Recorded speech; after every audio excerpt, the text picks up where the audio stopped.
So as you can see, it goes right to the end of the last clip. So you can just slug those in. You can just keep marking ins and outs, bringing things in, building the rhythm, building the story, and then you can start manipulating it. Now, I had mentioned something earlier. I said there's an insert edit and an overwrite edit. And I want to clarify what that is. Let's say I was doing this, and I wanted to be able to squeeze in a soundbite between my question and maybe another answer, maybe something from later on. So I want to literally insert it into that space. Well, I'm going to zoom out on my timeline a little bit here, make sure that pane is selected. And I could go ahead and move that down, put the clip in, and then close the space. Time consuming, but it works. What would be easier is to be able to let the computer automatically, let the software automatically do that. So maybe I'll go to a wide shot. And for our purposes now, we'll go to that over-the-shoulder shot. I'll just pick something arbitrary. Cabinets full of slides, and I've got them all databased, and I've got them all archived, ready to go. But once digital came, I remember. Once digital came. Digital came. No. I'm going to leave it a little bit fat. We're going to trim it later. Once digital came, I remember the day I got a Nikon. It was a Nikon digital camera, and I started taking my photos with that camera, and I thought, oh my gosh, I'm never going back to film. Nice and little soundbite. The early days of. So I just marked an in and an out point. We can. Did I actually hit the out point in my enthusiasm? And digital processing. Thought, oh my gosh, I'm never going back to film, and that was. So there's my out point. So what I want to do is I want to put it in between these clips. So I'm going to use that up and down arrow. Finds right to the edit point. So to do that, I do an insert edit. We've been doing overwrite edits. And an insert edit is next to the period. It's the comma key. And think of it this way. I'm wedging in between two clips. That comma is like a wedge. Okay? There's a button if you don't remember. It's up here in our transport controls. But I'm a big fan of that. So as soon as I hit that, you'll notice it's put the clip in, and it pushed this clip further down the timeline. So now I was able to get it in all with one step, and instead of having to move things around and close the space. Same effect, but one step. Like a lot of photography. Once digital came, I remember the day. So I asked him a question. Your photography, what got you into photography? And then he goes, well, once digital came, I never looked at analog again. And I left it a little heavy. I left a little extra space, because that's what we're going to fine tune in the next lesson. So that's an insert edit. Now, the thing you need to be careful about with an insert edit, if I had my playhead parked in the middle of a clip, and I did an insert, and I'm going to just insert the same clip again.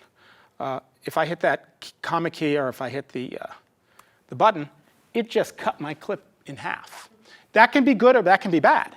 Maybe you have somebody talking about something and you want to cut to another shot that they're talking about, and you just want to put it in there. That's good. Just be careful. Know where your playhead is before you do an insert. And also know if you have an endpoint marked, because if you have an endpoint marked, even if I parked the playhead in the right spot. Remember, we learned that just a few minutes ago. So I'm going to mark an endpoint. But even if my playhead is now between these two clips, when I do that insert, I'm going to use the comma key again. It goes exactly where the endpoint is, not where my playhead is.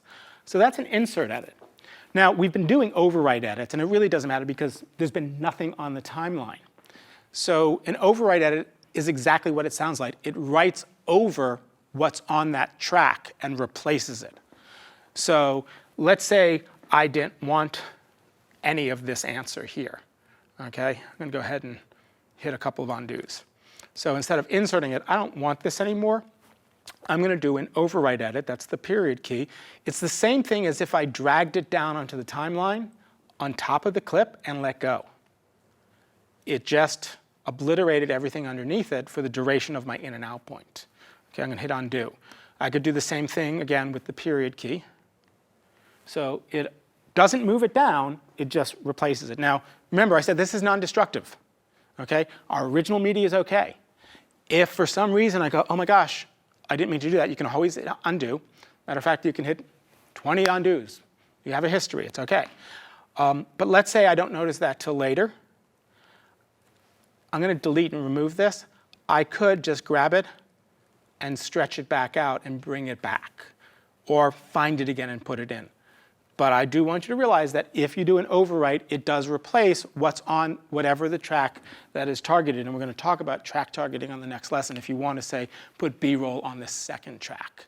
Which leads me to B-roll, which was a question we had at the beginning of the lesson, what it is. So a lot of times, instead of obliterating what's below to put a cutaway in, whether I could put it above because it's blocked. Again, I use the example of you're in a tall building, you're looking down. First floor, it's full frame. Second floor, maybe it's a picture-in-picture, so think of it as a smaller room that you can see part of the atrium of the hotel, but now you have the room. And then maybe there's a sign on top, and that's like maybe your lower third. So you stack things on, and whatever is transparent, you see the floor below, and whatever's solid, it stacks above. Just like Photoshop for those folks who work with layers in Photoshop. So let me go ahead, bring in a B-roll, piece of B-roll as an example. I'm going to go ahead back here to my first row, because remember I have all these slides here. And I'm going to pick an arbitrary picture. Beautiful picture here. And if I want to, I can just grab that and drag it onto this second track. Instead of dragging it here to obliterate, I'm going to put it here to cover up this edit. One of the reasons we might use B-roll is to either emphasize part of the story or to hide the fact that maybe we chopped up a soundbite to pull out some ahs and ums and we need to block it. So I put it on the second layer. I'm going to go ahead and hit play. Your photography, what got you into photography? Like a lot of photographers. So I still hear like the audio. a lot of photographers, I started when I was real young. I think. Okay, so that's what B-roll is. And you can start creating a storyline on that second track of maybe a lot of photographs that were shot, or maybe some video, that underwater footage. So that's what B-roll is. And sometimes, you know, if you're doing effects and transitions, you may have things even on layers above. As a matter of fact, there's something to the effect of, don't hold me to, there's over 50 tracks. There was a number, but it was something I just didn't need to remember. But if you use more than 50 layers in a video, you're probably not doing things right. You're stacking too high. So that's an important thing to note. The audio is not affected, but you can have multiple layers of audio also will work with that. So that's B-roll. And if I wanted to, say, add another photo, this nice photo here, I could, again, bring that in. And now we go from this photo to that photo. And we'll learn how to put transitions in. So I could start building this cutaway track very easily. And we'll also learn how to finesse or refine that. As a matter of fact, if I go to my B-roll, again, we're going to go here to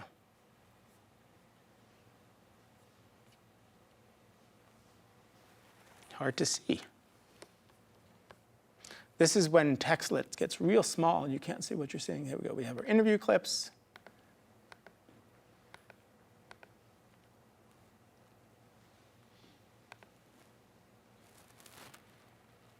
What did I do with my B-roll?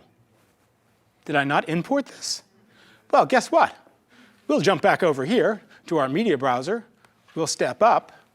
We'll find a B-roll.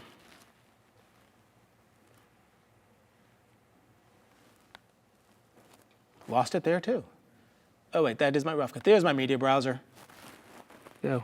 There's my B-roll. Go ahead, bring this in, import.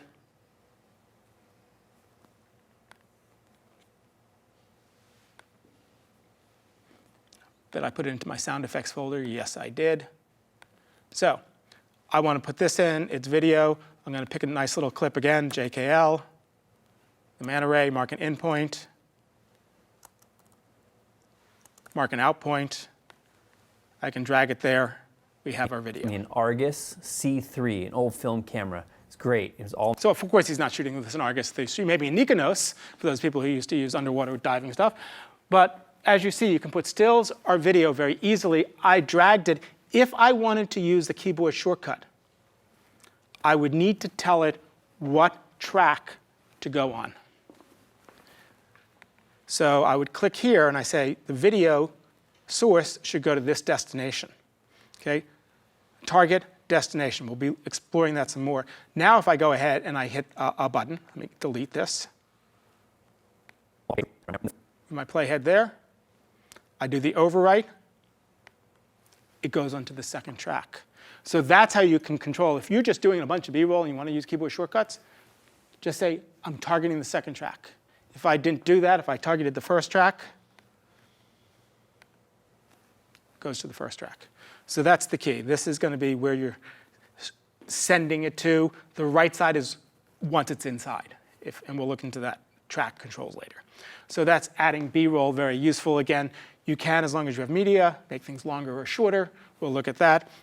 And what I want to close out with is giving you a little more control, doing something called a 3-point edit, which we'll be using a lot.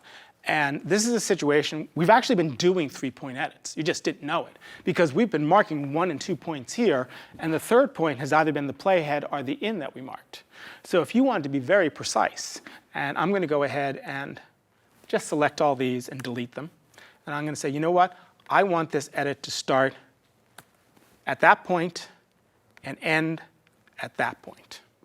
Okay? It has to be this duration. I don't care how long this is. Well, I marked an in and an out. I only need 3 points. I only need an in here. If I have an out, it's going to give me a dialog box and say, what do you really want to do? So let me do it without it first.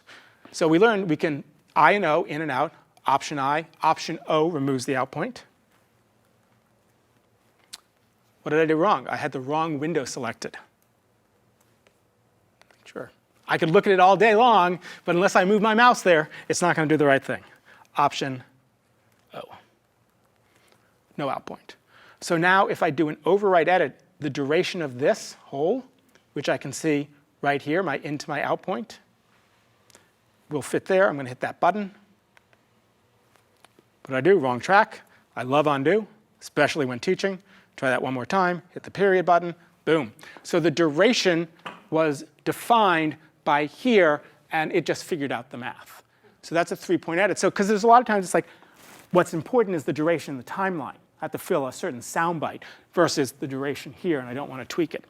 And just to finalize that, sometimes I don't mark an in point, I mark an out point because I want the scene to end. So I'm going to go back here, and I'm going to find a spot here where we have the end. I care about the end of the shot, so I'm going to mark an out point.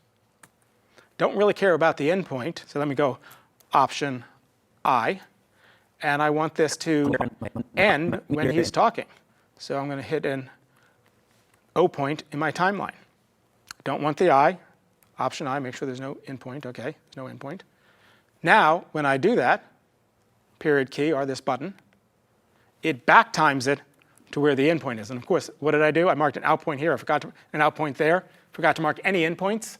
So it defaulted to use the endpoint at the very beginning of my timeline. Let me do that correctly. In. So now I'm going to go ahead. Boom. I've back timed it so the shot ends. Iconic light meter.